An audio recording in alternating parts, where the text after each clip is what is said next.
So what we hear from many organisations is in their effort to try and engage and motivate their people to improve productivity and performance, they've typically in the past been sharing them with gifts and benefits.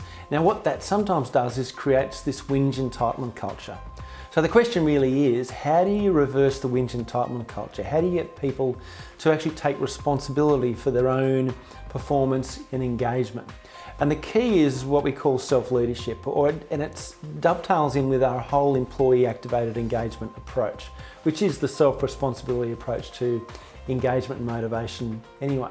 So the key is how do you get people clear on what it is that they can control versus what it is they can't control.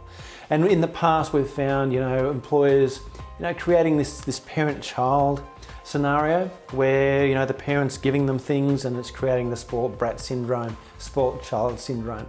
Great, you've given me this year, what are you going to give me next year? So, keep upping the ante on Christmas presents and benefits and bonuses, but in fact, if you take anything away because you're finding they're not being that effective in engaging people, then the whinge entitlement culture will have a big dummy spit about it. So how do we reverse that? Well, it's about empowering individual employees. How do we do that? We first of all get them clear about what it is that's important to them, what are their priorities, what are their key motivators, and again, clarity creates control. Once individuals get clear on what it is that they want, what they can control, then they can start to put in place the strategies that'll maximise those.